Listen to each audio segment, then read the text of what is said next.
I think people will survive us starting at 101.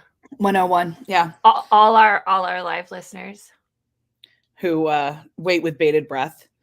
who are like Or, the countdown clock on their yeah. screens, ready I for us realized, to tell them what's terrible about the world.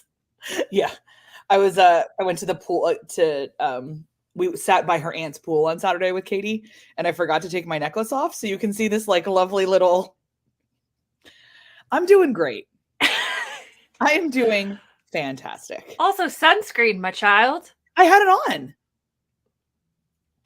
Apparently not enough. Apparently not enough, and my guess is because Katie like is Italian skin and like never thinks about that like it's possible that the sunscreen she gave me was expired. We learn by doing. You learn by doing.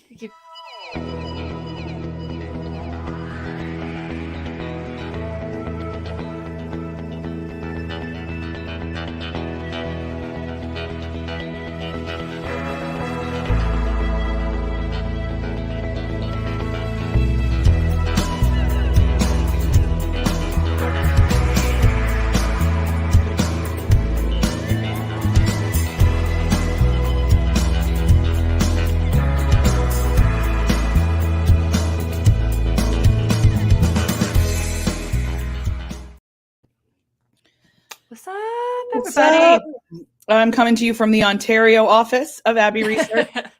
It is August 16th, which feels like some sort of hate crime against my life. I don't understand how, like, what is August?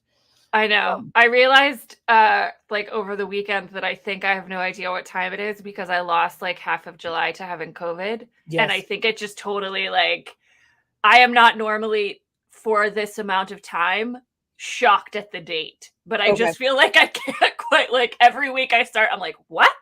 Yeah, well, you lost like a solid month though, because you had 2 weeks in Ireland and then 2 weeks to COVID. So it was like a solid month where like you were not connected to the time-space continuum.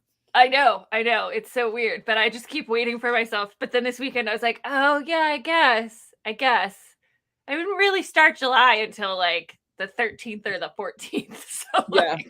And like, I think 2 weeks behind everybody. It's fine. You're pretty routine oriented too. So like once we get into the rhythms of the fall, that might help too, because everything's weird right now. Everything is weird. Literally everything, including what we're talking about today. Yeah. Speaking of weird, can we talk about what happened in Texas a couple weeks ago? Can we please? Because this is bananas to me. Like, I have never heard of this happening before. Why do people keep doing this? This goes to our whole conversation that we had about the like unofficial Bridgerton musical. Like, do people not understand copyright anymore? No. And like Eleanor and I were talking about it. It's like they seem to think that because they said unofficial, they could like do something. But she heard that Netflix had even said like they could do a charity production of the musical. Netflix didn't care until they started making money, and they were like, we're not going to make money. And then they started like selling merchandise and selling tickets to the tour that like wasn't going 100% to charity. And then Netflix was like, wait a second. Pause. I was like, that's fan fiction, guys. Would you like to look at the terms of service on AO3? Like, this is pretty. This is like, but this isn't fan fiction. This is just straight up stealing. This example.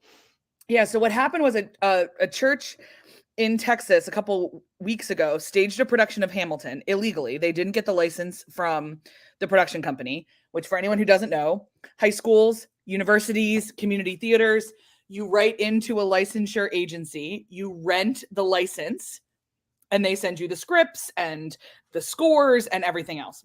Yeah. So I don't know how these people got any of that. They claim they were licensed, and the production company is like, you were not. Because especially then they went and changed a bunch of the lyrics. And the one that's going around TikTok is a lot is when Eliza and Alex are talking, and she says, as long as you come home at the end of the day, that would be enough. I'm not afraid. I know who I married. Yeah. And instead in the musical in Texas, it's I'm not afraid. I put my faith in Jesus. I was about to say, judging by the fact that it happened in a church, I'm going to guess a lot of those lyrical changes were references to the Big J. The Big J. And then they got a little homophobic. Yeah, well, yeah, that's not gonna Yeah. go down well, is it? So, I mean, like Hamilton is also not a musical that doesn't have its fans. Like you didn't pick the obscure 1920s musical like The Drowsy Chaperone. You picked Hamilton. Right, And like so the internet found out. found out And about it. so they've pursued, the Hamilton production company has pursued legal action against the church. The church, from what I've seen on social media, still appears confused as to how they can't do what they did. But I'm sure some very, very wonderful New York lawyers will be able to help them figure that out. Yeah, so like empathy exercise wise, like don't steal people's shit. Don't steal people's shit. Also, like, I am just genuinely confused by this in the same way that I am genuinely confused by our next empathy exercise. Yeah. So this involves Tommy Lee. Yeah, and this one comes to us from our dear beloved friend Brittney Breslin in Northern Ireland, who said this in the group WhatsApp and was like, "Why are men?" Yeah, which is a valid question. The controversy over this is what it says. He posted a full frontal nude on Instagram. Yep. And it took a while for the social media platforms to catch up and to catch on, even though it was reported. And it was up for like upwards of 3 hours before it was taken down off Instagram and Facebook. And it has sparked a lot of discussions about human bodies and what is and isn't acceptable to be shown on social media and what is and isn't regulated or hyper regulated. And I just had this conversation, similar conversation with my mom last night as we were watching our beloved American Ninja Warrior. And she was like, I don't like when the guys take off their shirts or like rip off their shirts at the end. She's like, they should either not be allowed to do it or women should be allowed to do it. I was like, yes, correct. Correct. So we have this like hyper regulation of women's bodies, which if you would like Dr. Kristen to rant about Puritan culture, purity culture, just see all our other conversations about purity culture. Yeah. We'll reference them. I think we actually have a hottish take that we will link below in the downstairs. But yeah, this one is a fairly straightforward, like, yeah, we have complete double standards when it comes to people born with male anatomy and people born with female anatomy showing any bits of them. And like one of the examples I love was from journalist Lola Mendez, who was like, so Tommy Lee can post a picture of his penis on Instagram. That's still up 3 hours later, but a picture of my curvy booty in a thong bikini gets taken down immediately. So it's not even like necessarily the same level of exposure, shall we say. But yeah, I would like to say hopefully this backlash will make a dent in but no, it won't. It won't. We will continue. See again our arguments about purity culture. Yeah, some other time we might have our esteemed Eleanor come and talk about Tumblr's purge. Oh yes, and the history of internet censorship and bodies and what that looks like. She's very, very up on it. So see if we can convince her to do that sometime. I also just want to say, like, Tommy Lee is absolutely obsessed with his dick. And always has been. And like, why is he still a thing that like? Well, because of the Hulu movie. Oh yeah. That's right. And so I would like to remind people that they had to get a separate actor to play the voice of Tommy Lee's dick in that movie. Yeah.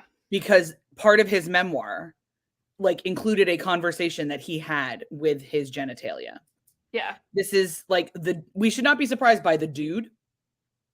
We should be very frustrated at Instagram. Yeah. Yeah. Do better, platforms. Do better.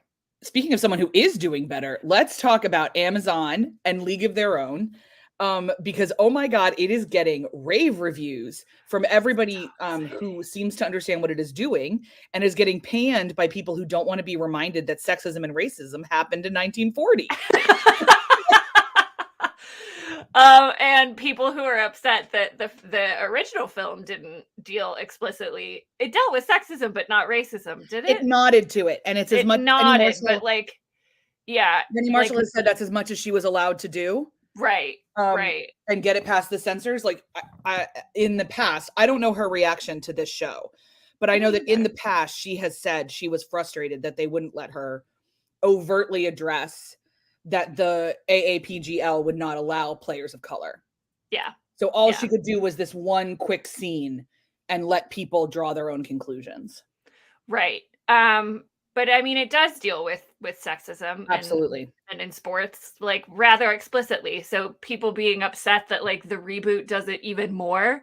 they're really upset that it's queer. That's what they're really upset about. Yeah, that, like, it's not just cis het normative. That Darcy Carden and Abby, what's her nuts? She's from Philly. Yeah. Abby is that the two of them are in a relationship pretty early on. Abby Jackson. Thank you. Jacobson. Sorry, Jacobson. It is Jacobson. Yeah, I read it wrong.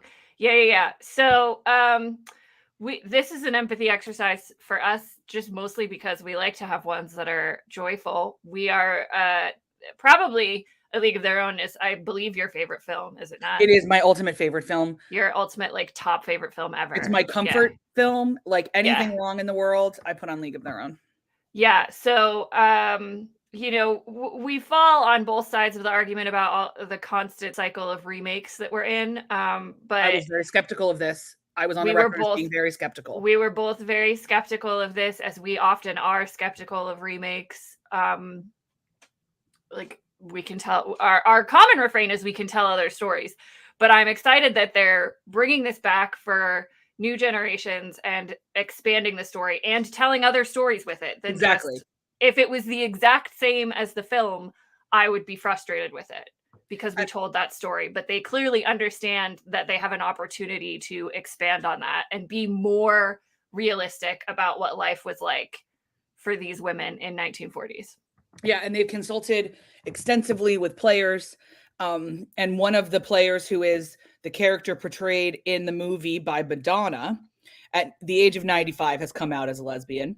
And she is a, like, cultural executive producer and has been given them quite a lot of help. So if Gina Davis, who is the iconic Dottie Henson in the original movie, has signed off on this, and the players seem to have signed off on this. So we'll be watching it as humans. We'll let you guys know if we're covering it.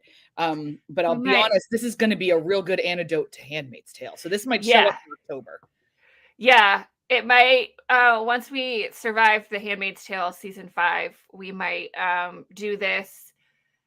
Depending on how many episodes it is, like before holiday movies or at the same time as holiday movies. We don't know. It might be a time where we need more joy in our lives, especially after what we have girded our loins. Yeah, whatever is coming for season 5. We're nervous about it. And speaking of things that are coming, the DOJ is coming for the Southern Baptist Convention. So for anyone who remembers, a couple months ago, we had a long talk about an independent report that was released on the Southern Baptist Convention about its complete mishandling of sexual assault, the way that it moved pastors around without disclosing. It did everything you could do wrong. It pretty much handled abuse cases like the Boy Scouts and the Catholic Church did, just for a shorter amount of time and with less money. So it all came out a little bit faster, and it took a little bit less digging, if I'm really honest. So Merrick Garland, as the head of the DOJ, has decided to really, apparently, figure out how to make our institutions accountable for how they harm citizens. Shocking. I'm here for it. The letter, it's linked in this CNN article, I believe, but the letter the DOJ sent to the SBC immediately made public, and they're like, immediately said, hey, we're under investigation. We're going to cooperate fully. This is what's going on. In between the last 2 times we talked, the SBC had its annual convention. I know several friends who were there. They were incredibly disappointed by how essentially addressing this was still a debate. But they would want me to tell you guys that there is a major groundswell that is taking this material very seriously, and that change is on the horizon. And everybody who is angry about it is angry for the reasons that you think they're angry. So there's not a big mystery happening here. I will say that an independent investigation can't subpoena people. And so there was a lot of people that they didn't talk to, specifically Paige Patterson, who is one of the key players in this. The DOJ has subpoena power. So I'm going to be really intrigued to hear when they get some of the old guard in the room that the independent counsel had no power to compel. Right. I really hope that this gets unsealed at some point and we can read some of their justifications. Yeah. I believe the statute of limitations is out for anyone to serve jail time. Excuse me, but the statute of limitations is never out on accountability. Yeah, and hopefully with greater transparency and more ability to subpoena information, and folks who were involved in this abuse scandal will lead to more accountability, even if it's just having official understandings of what happened and who was responsible on the record. Yeah. And I read a couple survivors that want different things, you know, so a reminder again that survivors are not a monolith. Yeah. You know, institutions are not a monolith. There's a lot of very reasonable reactions to this that disagree as to how it should be moving forward. And so this is going to be messy before it's clean, but I am overjoyed with the DOJ stepping in. Absolutely overjoyed. And all my Southern Baptist friends who love the church and who love people are also overjoyed. So I will say that. All right. There's no transition. I tried. Let's talk about Taiwan. Yeah, I mean, I guess, you know, speaking of people who are not overjoyed, we can talk about China. Not overjoyed. Not overjoyed that we remember where Taiwan is on a map. Not overjoyed with the United States apparent. I don't want to use the word escalation because that's kind of inflammatory, but like it is a little escalation of engagement. Yeah. Certainly public acknowledgement of what's happening. Too long didn't read. A couple of weeks ago, Speaker of the House Nancy Pelosi announced that she was visiting Taiwan. It caused a great kerfuffle with the Chinese. We will link in the downstairs. Fabulous pink suit. She looked amazing. We will link in the downstairs our coverage of Taiwan and the link to our Colonizers World Tour resource list on Taiwan so that you guys can get up to date on why it's such a big deal. But China was real unhappy with it. And then flash forward to this week, a second U.S. congressional delegation. Was thinking congregation, too much SPC in my head. Congressional delegation led by Massachusetts Democrat Ed Markey arrived in Taipei for a 2-day unannounced visit to talk about all things economic and relations with Taiwan. Very specifically, the senator's spokesperson released a statement saying that the delegation will meet with elected leaders and members of the private sector to discuss shared interests, including reducing tensions in the Taiwan Strait and expanding economic cooperation. The Taiwan Strait is the body of water in between the island of Taiwan and mainland China, hotly contested slice of water. And that, to me, as a, you know, advanced global politics yes it is secretly your second PhD that you have yeah as an expert in global politics. Guys, we watched 5 hours of YouTube videos, like that's in my expert analysis. That really, it struck me though as a pretty marked statement, to which China replied, members of the U.S. Congress should act in consistence with the U.S. government's One China policy. So they replied in form. Again, both Taiwan and the People's Republic of China claim to be the real China, the OG China. America's One China policy feeling is really, we acknowledge, we do not agree. Yeah. So this, to me, falls into the do not agree camp of that, where they are increasing engagement. I do not know why this is happening from the United States Congress, but it's worth knowing about because, you know, global politics impact us all, but also it could actually have a lot of economic ramifications, especially because China's response to any engagement with Taiwan seems to be military exercises in and around Taiwan and the Taiwan Strait. So we promise you were having supply chain issues before, folks. Yeah. Wait until the Taiwan Strait gets closed off. Wait until China gets so mad at us, they stop ships leaving China. Yeah, you thought we had access issues to Chinese manufactured items. Just you white and Reagan's. All right, changing subjects entirely. In what I find to be a really interesting reminder to all of us, it was a year ago that the U.S. abruptly pulled out of Kabul and caused chaos. Is a gentle word for what happened. Yeah, and the New York Times Magazine brings us a really great article here that I'll let Erin talk about because she found it, but I read it and was just really struck with how this is a specific emotional response for refugees. Like, this is a specific crisis. And just general emotional services to refugees may not be quite as helpful without people being aware of the history of America and Afghanistan. Yeah. So, I mean, I think it's a fantastic empathy exercise because it really makes the argument that we have to seek a deeper understanding of people and histories and politics. And it is, it's kind of a long form profile of several young women who were in attendance at university in Afghanistan when the Taliban took over. We know the Taliban's feelings about women and girls in education. And so that's the story of how they ended up as basically, not basically, but how they ended up as refugees in the United States and how they were offered places at local universities around the United States, including Brown and Arizona State and a bunch of different places. But it's also the story of their experiences adjusting to life in the United States, their connection to their homeland and their families that are still at home.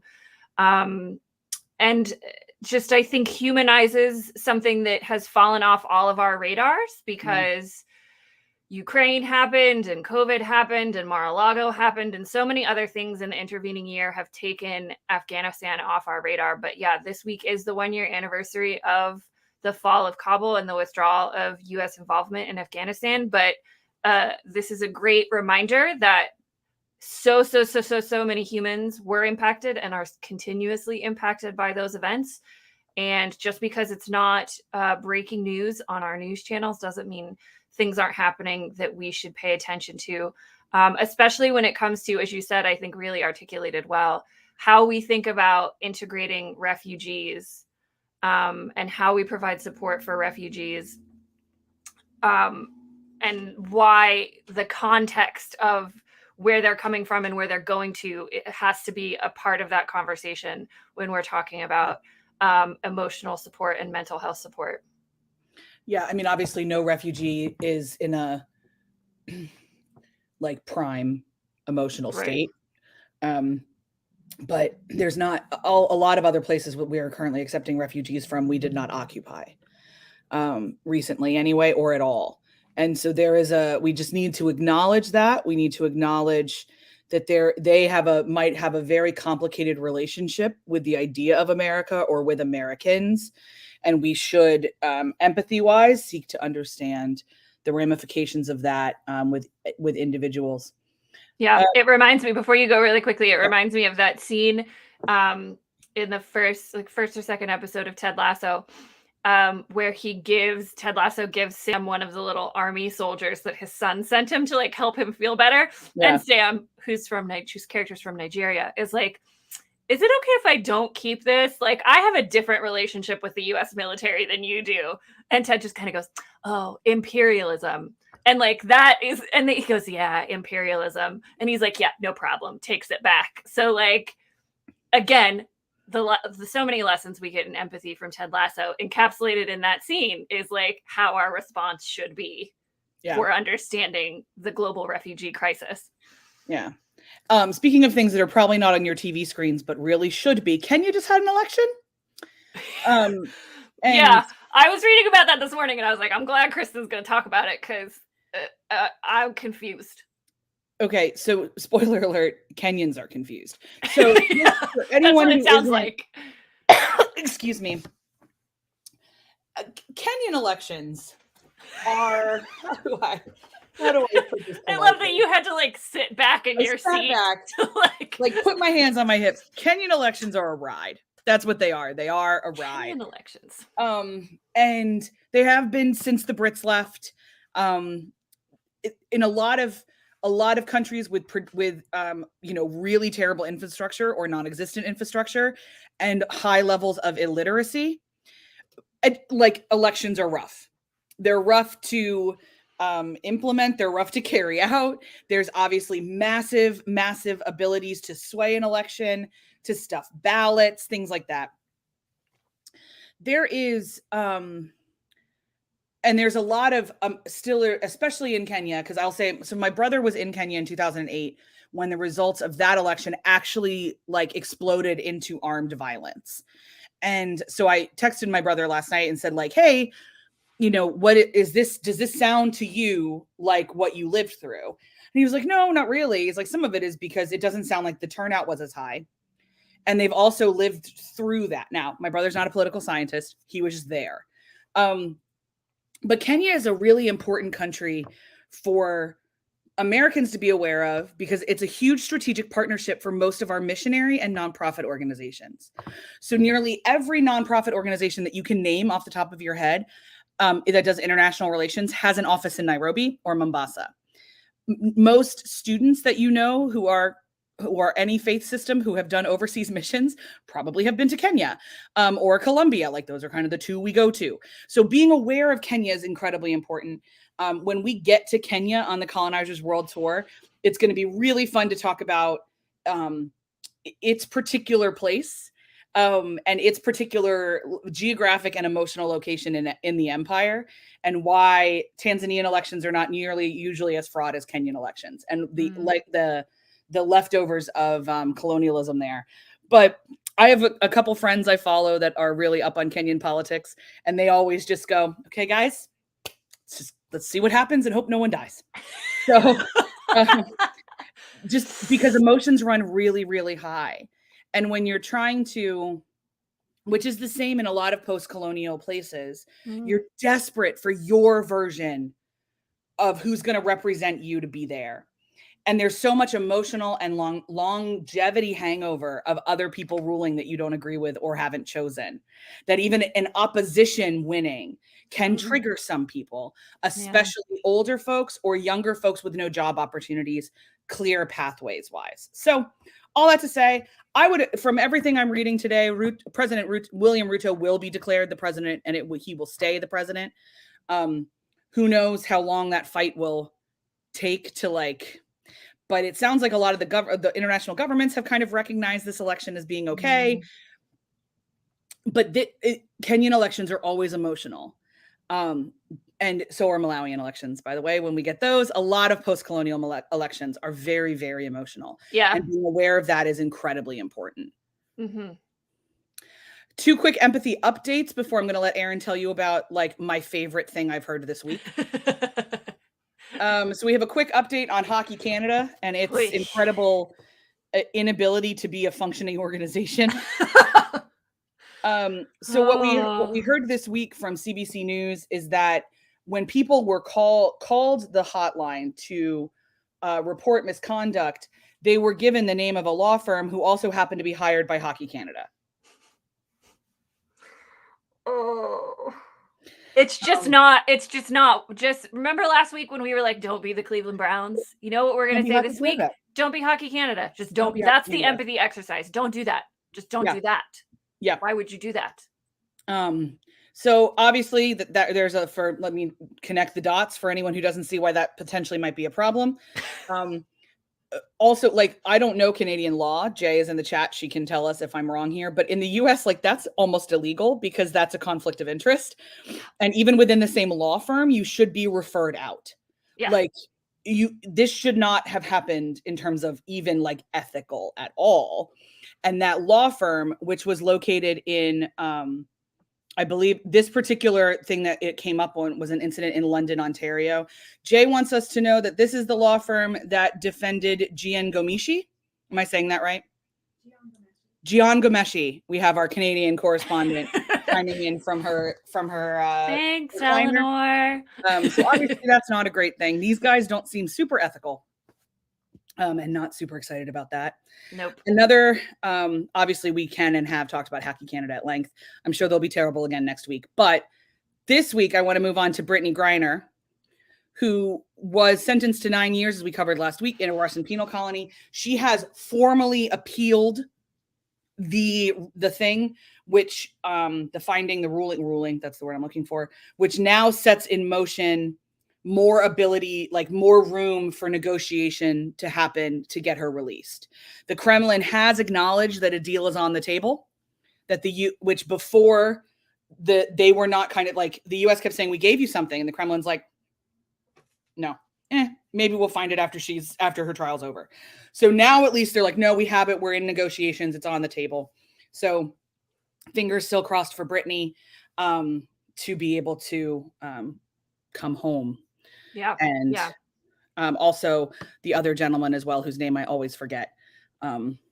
So I also just want to give a brief shout out to my friend Craig, Craig Nash, who is a fellow Baylor alumni, and every day rakes Baylor over the coals for not doing this. Doing the Lord's work, Craig. Doing the Lord's work. He is the best social media follow, even before this. But he is just doing the greatest. So that's all I got for today. I would love now, Aaron, if you could tell the people about Omar. Yes, thank you. Strategically, we moved this to the end so that we could end on a slightly happier empathy exercise. So this I found because of a piece on my beloved show, CBS Sunday Morning, where they covered the story of the debut of Omar, which is a new opera that tells the true story of an enslaved man, Omar ibn Said, who was abducted from his home in Senegal and trafficked to South Carolina and enslaved in the United States. And he was a exceptionally skilled and talented Muslim scholar like of Islam. Like he was a Muslim, but he was also a scholar of the religion. And it the opera premiered at the Spoleto Festival USA in our beloved Charleston branch office, Charleston, South Carolina. And it's such a fantastic story of kind of the complexities of enslavement and the human side of enslavement that, so often wasn't written down because of the power structures, white supremacy, racism, Pick a feature. Most enslaved people did not have the ability to write down their stories. Some passed through oral tradition, through families, but we have a written account of Omar's life. He wrote his entire biography in Arabic. Oof, almost lost the name of the written language there. He wrote the whole thing in Arabic, and we have like the original document in archives, which is so cool. It was so it's one of those like they talked about it as kind of an American story that doesn't get told, right? And like this goes to all the other conversations we've even had today about the importance of like telling other stories or expanding our understanding of stories and time periods, and in a small way, in a smaller way, what A League of Their Own is doing with expanding the conversation for experiences of women in the 1940s in America. This is expanding our conversation and our understanding of enslavement. Said spent 5 decades on a plantation in Fayetteville, North Carolina, where he wrote his life story.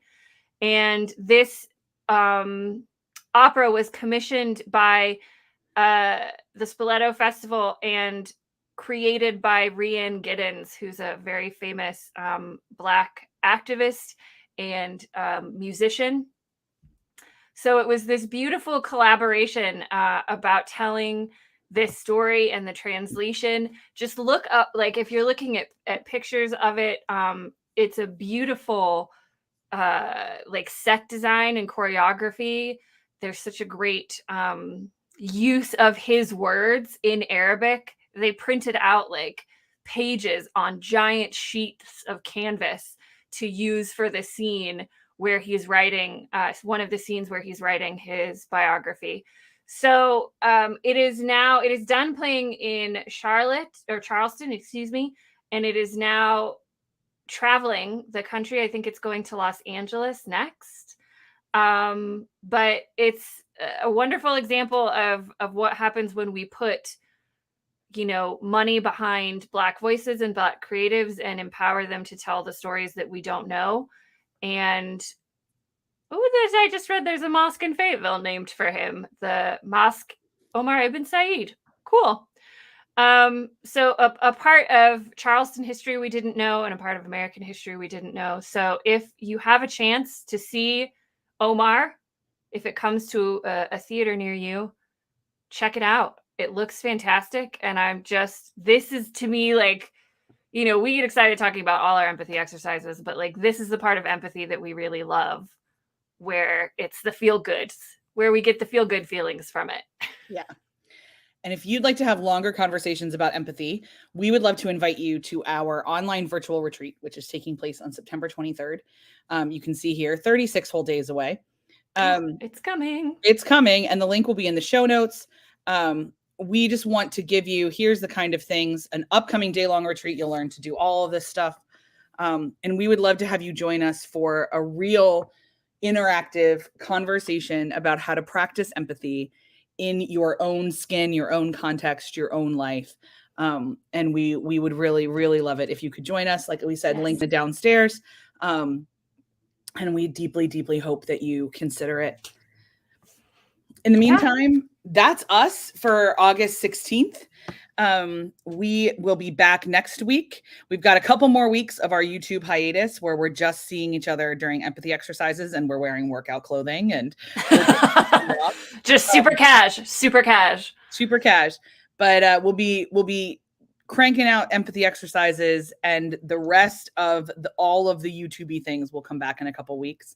Mm-hmm. We can't wait to show you some stuff we've been working on and debut some new and exciting content. Yeah, it's exciting. In the meantime, our hope for you is, as always, that you feel seen, heard, understood, and safe. And we will see you next time. Bye. Bye.